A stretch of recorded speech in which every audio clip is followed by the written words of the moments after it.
บัดที่นี่มาเบิงเรื่องราวนะครับมื้อนี้เป็นวันสำคัญ13ตุลาคม2568นะครับวันนวมินทรมหาราชครับมื้อนี้13ตุลา2568นะครับหรือว่า13ตุลาคมของทุกๆปีนะครับก็ถือว่าเป็นอีกหนึ่งวันสำคัญของประเทศไทยที่ประชาชนชาวไทยร่วมกันน้อมรำลึกถึงพระมหากรุณาธิคุณอันหาที่สุดมิได้ของพระบาทสมเด็จพระบรมชนากาธิเบศรมหาภูมิพลอดุลยเดชมหาราชบรมนาถบพิตรนะครับหรือว่าในหลวงรัชกาลที่9พระมหากษัตริย์ผู้ทรงเป็นที่รักยิ่งของปวงชนชาวไทยนะครับมื้อดังกล่าวมื้อนี้ได้รับการกำหนดให้เป็นวันนวมินทรมหาราชเพื่อถวายความอาลัยรำลึกถึงพระราชจริยวัตรอันงดงามร่วมไปถึงพระราชกรณียกิจอันยิ่งใหญ่ที่ทรงอุทิศตลอดระยะเวลากว่า70ปีแห่งการครองสิริราชสมบัตินะครับ13ตุลาคมเป็นวันคล้ายวันสวรรคตของในหลวงรัชกาลที่9เสด็จสวรรคตเมื่อวันที่13ตุลาคม2559ครับนับเป็นวันที่สร้างความโศกเศร้าให้กับคนไทยทั้งประเทศเนื่องจากพระองค์ทรงเป็นศูนย์ร่วมจิตใจของคนไทยครับและก็ทรงงานอย่างบ่รู้เหน็ดเหนื่อยเพื่อความอยู่ดีกินดีของประชาชนความเป็นมาของวันนวมินทรมหาราชหลัง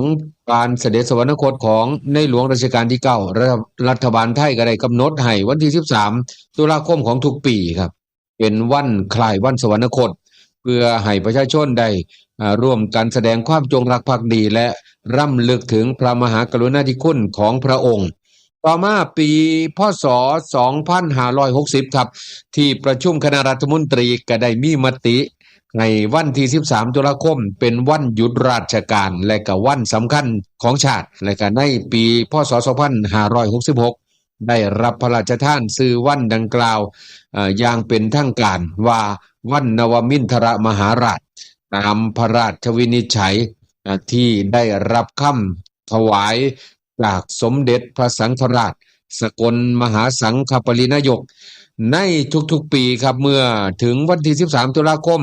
หน่วยงานภาครัฐเอกชนและประชาชนทั่วประเทศจะถวายความอาลัยเช่นการวางพวงมาลาจุดเทียนรำลึกทำบุญตักบาตรและการนิทรรศการแสดงพระราชกรณียกิจเพื่อรำลึกถึงพระมหากรุณาธิคุณอันหาที่สุดไม่ได้เป้าหมายของคำว่านวมินทรมหาราชคำว่านวมินทรมหาราชอ่านว่านวมินทรมหาราชมีความหมายเชิงมงคลดังนี้ครับนวหมายถึงเก่าลำดับที่9มินหมายถึงพระเจ้าแผ่นดินหรือกษัตริย์มหาราชหมายถึงพระมหากษัตริย์ผู้ยิ่งใหญ่ดังนั้นวันนวมินทรมหาราชหมายถึงวันระลึกถึงพระมหากษัตริย์รัชกาลที่9ผู้ทรงเป็นมหาราชผู้ยิ่งใหญ่13ตุลาคมเป็นวันหยุดราชการหรือบ่หลายคนตั้งคำถามวันที่13ตุลาคมของทุกปีครับได้รับการประกาศให้เป็นวันหยุดราชการและวันหยุดประจำปีของประเทศไทยเพื่อให้ประชาชนได้ร่วมกันแสดงความจงรักภักดีและรำลึกถึงพระมหากรุณาธิคุณของในหลวงรัชกาลที่9โดยหน่วยงานภาครัฐธนาคารและก็องค์กรเอกชนส่วนใหญ่จะหยุดทำการในวันดังกล่าวนะครับบทสรุปก็คือวันนวมินทรมหาราชเป็นวันที่13ตุลาคมเป็นวันสำคัญแห่งการรำลึกถึงพระมหากรุณาธิคุณของในหลวงรัชกาลที่9พระมหากษัตริย์ผู้ทรงเป็นดังแสงนำทางของปวงชนชาวไทยบ่เพียงแต่เป็นวันหยุดราชการเท่านั้นแต่ก็ยังเป็นวันที่คนไทยทุกคนร่วมกันแสดงออกถึงความจงรักภักดีและน้อมรำลึกในพระมหากรุณาธิคุณอย่างลึกซึ้งนะครับคนดีทำให้คนอื่นดีได้คือหมายความว่าคนดีทำให้เกิดความดีในสังคมคนอื่นก็ดีไปด้วยความเลวนั้นจะทำให้คนดีเป็นคนเลวก็ยากแต่เป็นไปได้แต่ถ้าคนดีเข้มแข็งในความดีเป็นคนเลวยากสำคัญอยู่ที่ความเข้มแข็งของคนดีนี่คือ เป็นวันอีก1 วันที่ปวงชนชาวไทยต้องรำลึกถึงพระมหากรุณาธิคุณ13 ตุลาของทุกปีบาทที่นี่ไปเบิงเรื่องเล่าข่าวคร่าวของวันหยุดนะครับว่ามีอีหยังแน่นะครับในเรื่องในเล่าต่างๆไปเบิงเหตุการณ์ที่เกิดขึ้นเมื่อวานนี่ครับนักท่องเที่ยวไปเที่ยวน้ำตกสาลิกาหนีน้ำป่าที่จังหวัดนครนายกโอ้ฝนตกแห้งบ่นะฮะฝนตกหลายครับนักท่องเที่ยวเที่ยวน้ำตกสาลิกาหนีน้ำป่าที่จังหวัดนครนายกครับเกิดน้ำป่าไหลหลากบริเวณน้ำตกสาลิกาจังหวัดนครนายกเจ้าหน้าที่แจ้งอพยพนักท่องเที่ยวนะครับทันทีเลยวันต่อไปมีคลิปขณะที่เจ้าหน้าที่พิทักษ์ป่าเขาใหญ่13พาตัวนักท่องเที่ยวจำนวน3 คนครับฝ่ากระแสน้ำป่าบริเวณด้านบนน้ำตกสาลิกาจังหวัดนครนายกครับช่วงบ่ายๆของวันที่12 ตุลาคม 2568เมื่อวานนี้นะครับและก็นอกจากนั้นครับจากกระแสน้ำป่าสร้างความเสียหายแก่เต็นท์และจากเก้าอี้ของร้านค้านายชัยยาห่วยหงทองนะครับหัวหน้าอุทยานแห่งชาติเขาใหญ่ได้เปิดเผยว่านักท่องเที่ยวทุกคนปลอดภัยครับเพราะว่าหลังเกิดเหตุฝนตกอย่างหนักน้ำตกเริ่มเปลี่ยนเป็นสีแดงขุ่นแล้วก็เจ้าหน้าที่ก็ได้แจ้งกลุ่มนักท่องเที่ยวด้านล่างทราบและก็เร่งพ้นพื้นที่ทันทีวันต่อไปทั้งนี้ผ่านไปประมาณ30 นาทีสถานการณ์กลับสู่สภาพปกติจึงได้เปิดให้นักท่องเที่ยวได้เที่ยวกันอีกเทื่อนึงทางด้านแม่น้ำเจ้าพระยากะยังทะลักท่วมชุมชนจังหวัดสิงห์บุรีครับอีกเหตุการณ์หนึ่งครับสถานการณ์น้ำที่จังหวัดสิงห์บุรีหลังแม่น้ำเจ้าพระยาใต้แนวเขื่อนไหลทะลักเข้าท่วมชุมชนบ้านบางพระนอนตำบลทับย่าอำเภออินบุรีจังหวัด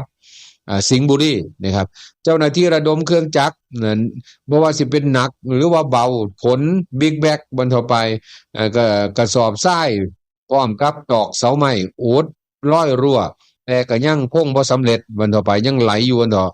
นะครับอีกเหตุการณ์หนึ่งเช้าบางระกำครับจังหวัดพิษณุโลกน้ำท่วมขังกว่า1 เดือนครับได้รับความทุกข์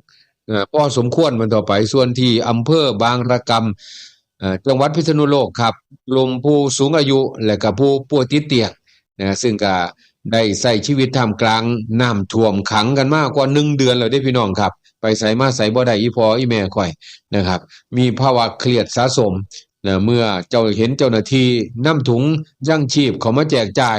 กลุ่มชาวบ้านถึงกับลังน้ำตาครับเพราะว่าทุกข์ไปซะเหลือเกิน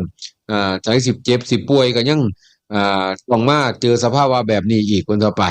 นะครับกลุ่มชาวบ้านถึงกับลังน้ำตาเพราะว่าความทุกข์ใจและก็เจ้าหน้าที่จึงต้องบอกคุยปลอบใจครับพร้อมกับให้กำลังใจให้ก้าวข้ามทุกอุทกภัยในครั้งนี้นะครับให้สิ้นเลยแล้วล่ะแม่เอ้ยนะครับเป็นพื้นที่รับน้ำต้องทุกข์ทรมานอยู่ตลอดเลยพี่น้องครับท่วมทุกปีอยุธยาจังซี่ครับแถวเสนานี่นะครับแถวบางบานนี่พี่น้องครับท่วมคักซะแล้วก็ทางปทุมธานีเฮาก็ท่วมครับหลายพื้นที่โดยเฉพาะน้ำเหนือมามันสิมาลาก็ทางเหนือเริ่มหนาวแต่ทางภาคกลางนะครับเริ่มที่สิเจอกับภาวะน้ำท่วมวันต่อไปจังไดก็สู้ๆกันครับสู้ๆกันมีกำลังใจเข้มแข็งนะครับจึงก็สิผ่านปัญหาต่างๆไปได้อีกจักข่าวหนึ่งพี่น้องครับนี่ก็2 สาวไทยขับรถหรูขนไอ68 กิโลนะครับขับรถหรูแต่ว่าขนยาเสพติดพี่น้องครับ2 สาวไทยขับรถหรูขนไอ68 กิโลลักลอบข้ามแดนจากสปป.ลาวนะครับมาก่อนด่านเปิด5 นาทีกองกำลังสุรศักดิ์มนตรีสนที่กำลังศุลกากรหนองคายจับ2 สาวไทยขับรถหรูขนไอ68 กิโลนะครับลักลอบข้ามแดนจากสปป.ลาววันที่12 ตุลาคม 2568กองทัพภาคที่2แจ้งผลการปราบปรามยาเสพติดโดยบังคับการกองบังคับการควบคุมที่2กองกำลังสุรศักดิ์มนตรีได้รับการประสานจากศุลกากรหนองคายครับว่าจะมีการลักลอบนำเข้ายาเสพติดจากประเทศเพื่อนบ้านนะครับ